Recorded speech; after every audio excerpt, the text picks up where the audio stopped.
This is Press Center, and right now we're going to be looking at governance in perspective.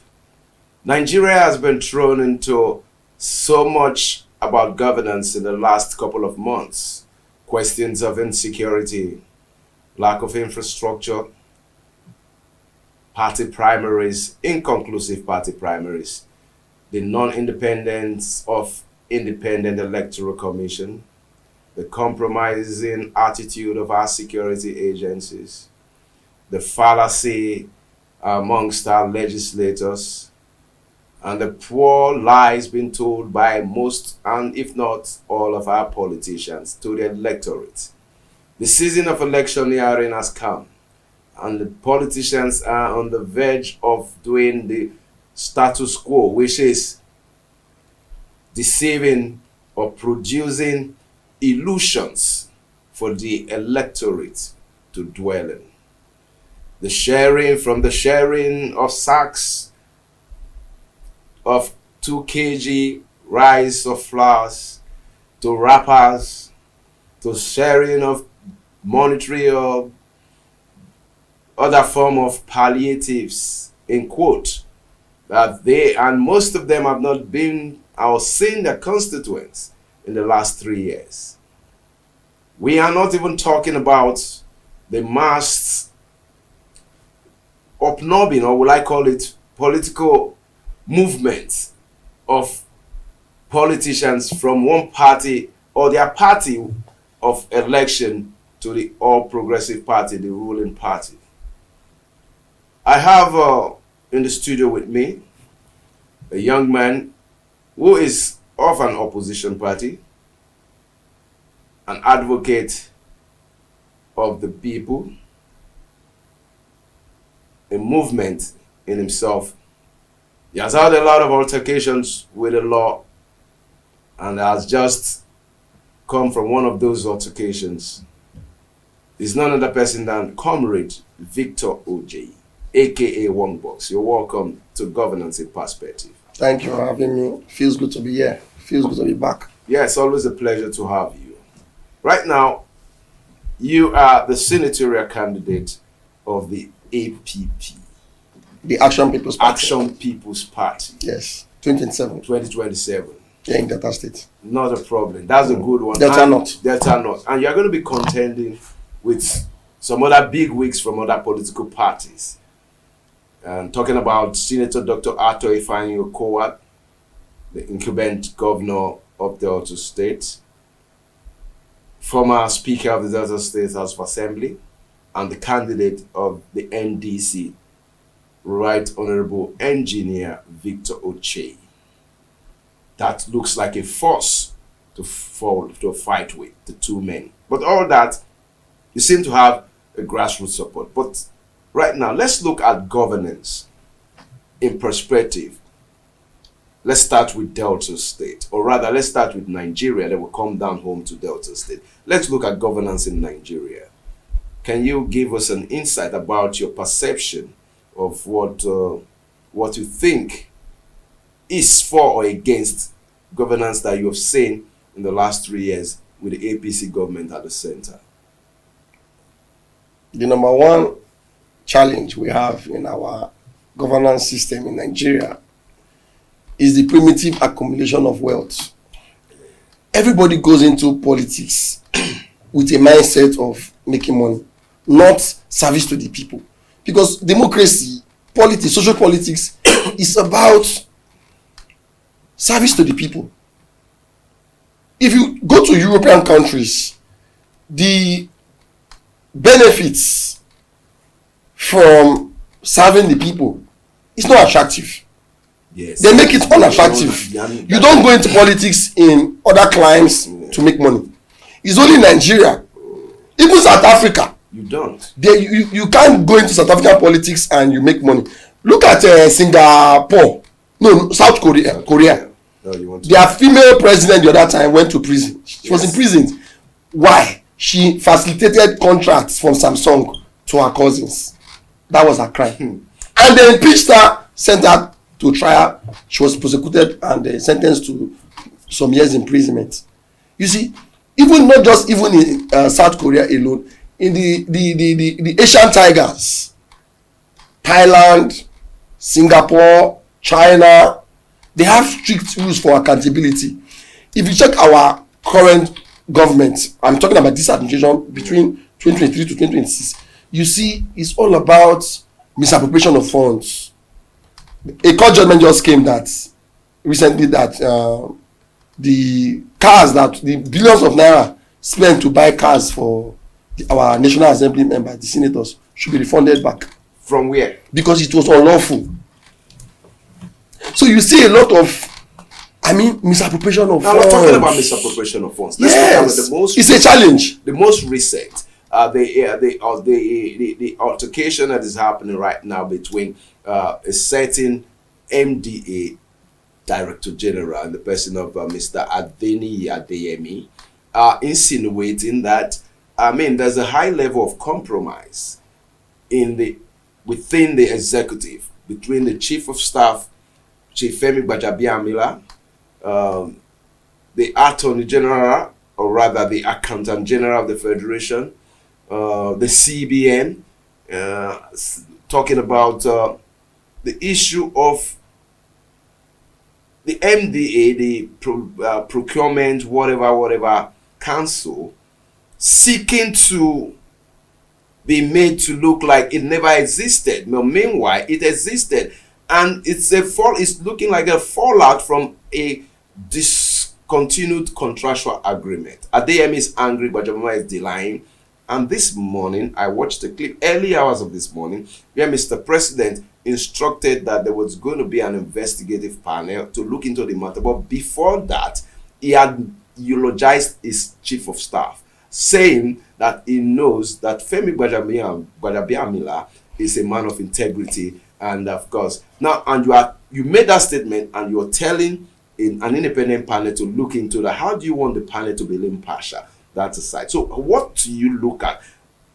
And so many other criminal and corruption cases within the ambits, the three arms of government. How do you relate it to the kind of governance? And the government is not saying anything. Nobody has been sent to jail. You know, I said something earlier about the Asian tigers. They are very strict. When you talk about accountability, transparency, they are very strict. In China, you will be hanged if you are a contractor and you constructed a poor quality road. Because usually, road construction has a lifespan of 18 to 25 years. I'm contributing as a professional because I'm a civil structural engineer. And I from Ambusali University. My alma mater. Yes, so by going by way of academics and technicality, roads construction should last between 18 to 25 years before it will start deteriorating. But here, just one rainy season is gone. Some within 2 weeks is gone. There is this connection road that I published few weeks ago between Ubuluku to Obio. That connection road. Coming to Delta State. In less than 1 week, the road has cracked. Delta State. I have the visuals. Yes, so unfortunately, I don't. I'm looking at the monstrous corruption within. So you see, if you want to talk about corruption, corruption didn't start today in Nigeria. In fact, Dr. Nnamdi Azikiwe was the first Nigerian to be prosecuted or investigated for corrupt practice in 1944 through this ACB, African Continental Bank. He was accused of some illicit transactions. Then come again, I think 1963, allegations came up again, even to the time of Gowon. In fact, Gowon was impeached by Murtala Mohammed because of corrupt practices. What about this? I'm talking of this present one. This present one. The Tinubu. There is no accountability. They are not interested in corrupt. The only government that look towards corruption, though they used it for as a tool to which ones their any person in governance or social politics that they perceive as an enemy, was the regime of Olusegun Obasanjo. Well, that was where he established EFCC and ICPC. Although we all know that it was an illegal. So how would you rate this government in terms of corruption management? In a ratio of 1 to 10. How would you rate this government? How would you rate the executive. I want to separate them. There's no separation. They are one. I'm coming. How would you read the government? How would you read the legislation that is supposed to be a check on? There's no legislation. The president controls everything. The executive controls legislature, judiciary. There's no independence. What will you give to this government? It's 10/10 corruption. In fact, this is the worst, most corrupt government since Nigeria was created. Even pre-colonial, colonial, and post-colonial. This is the worst government that we have ever had. We've never had it this bad. Let's come to Delta State. A lot of there's a lot of excitement. The structure of the defunct People Democratic Party in Delta State was moved to the APC. Okay. Former People's Democratic Party, with the governor moving the entire government and governance to the APC. Now, the APC has constituted. They are done with their primaries, and the governor was the sole candidate. And we have senators and other House of Rep members and other party flag bearers. But then let's look at the last 3 years of His Excellency Right Honorable Sheriff Oboriwori in terms of infrastructure, in terms of security, in terms of healthcare, in terms of human capital development, in terms of social security, in terms of sports, just generally. How would you evaluate and assess the last 3 years of Sheriff Oboriwori's administration vis-a-vis with the kind of with the allocation that comes into the state? During the campaign, it's unfortunate. I was part of the campaign for the governor back then when we were still in PDP together. Yes, because I was I went around the 25 local government. So unfortunate, because I was part of those that supported and campaigned for these government to come into power. We campaigned with the more agenda. The more meaning, meaningful development. The O, there's the acronym, opportunity for all. The R is realistic reform. The E is enhanced peace and security. But I can tell you today that what we have on ground is a less agenda. That should have been what we should have campaigned with. Because if you evaluate the allocations, the IGR that has entered the system between 2023 to 2026 is not less than 3.15 trillion plus. But it's building bridges, it's building Efron roundabout, it's building Aduromi Junction, it's building DSC roundabout, it's building another one, Ugeli, Otowodo Junction, so it's so shameful. And Nigeria and Deltans are excited about it. So why are you not a Delta? If you are a Deltan and you are clapping or celebrating such programs or projects, you should be ashamed of yourself. Look, this is year 2026. We should not be celebrating construction of road or bridges. Do you know that colonial masters constructed roads and built bridges? Of course they did. Do you know that before we got independence, Lagos was already a city? We had other cities in Nigeria that had roads. Lagos has been.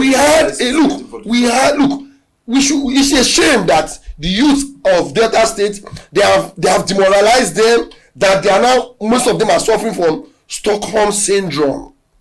Stockholm syndrome is when you are in love with a man that has put you into oppression. The person that is your problem. Do you know that Delta State is the richest state in Nigeria, apart from Lagos State that has high IGR?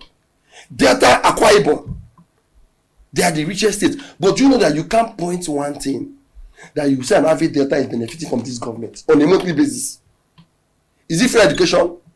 Do you know that as bad as it was during the era of Governor Uduaghan, 0 to 5 years had free medical care. Yeah. Pregnant women, look, Delta State became a tourist center for those states. In fact, the southeast, those states, Bayelsa, they were coming into Delta to put to bed. Yes. Your surgery free, your medical care as a pregnant mother free. We had Uduaghan bus, 100 naira. I thought it was still existing, the free medical services. My brother, it's unfortunate. Do you know that in Delta State today, children sit on bare floors? No desk, no chair, but no locker. But we get you back funding from the federal government. Is it not reflecting in the schools? You see, when you put square pegs in round holes, it won't fit in. It's so unfortunate that we have dilapidated and decayed educational infrastructures in Delta State, and the government is doing nothing about it. They are not interested. Do you know how many times that I've published? I even had to confront the Commissioner for Education. Which of them? We have 4. I don't want to point. I don't want to stigmatize any commissioner. But just know that in the educational sector, because I am not somebody that comes out to speak. Before you see me publish, most times I usually confront. When I give you time, I see you are not reacting or making any effort as you promised. You are not keeping to your promise or your word. That is when I will now go to public or social media to put it out. There's a lot of corrupt practices going on in this current government that I've not even put out. Yes, yeah. Which I've been communicating with the government by way of petition. But there's something very bad about this current administration. Yes. Do you know that during the era of Governor Okowa, if you write a petition or a letter to Governor Okowa will reply you. But what about Sheriff? Sheriff has never replied one letter to our civil society or NGO.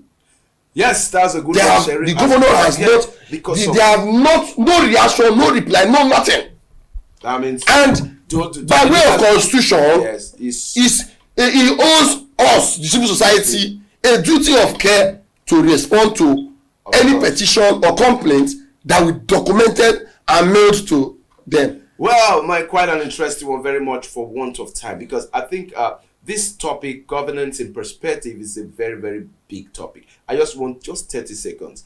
I mean, what is your perception for Delta State? Please, time is not of essence, so that we'll continue next time. What's your perception for Delta State? What is your vision for Delta State, rather? My vision for Delta State is that come 2027, the people of Delta State should focus on personality when you go to cast your vote. Don't vote for any party. Vote for the individual that is contesting. Yes, don't vote for any party. Vote for personality. Don't vote for any party. Unless you know that this person has capacity. This is a man that has love for humanity. That is the man you go for.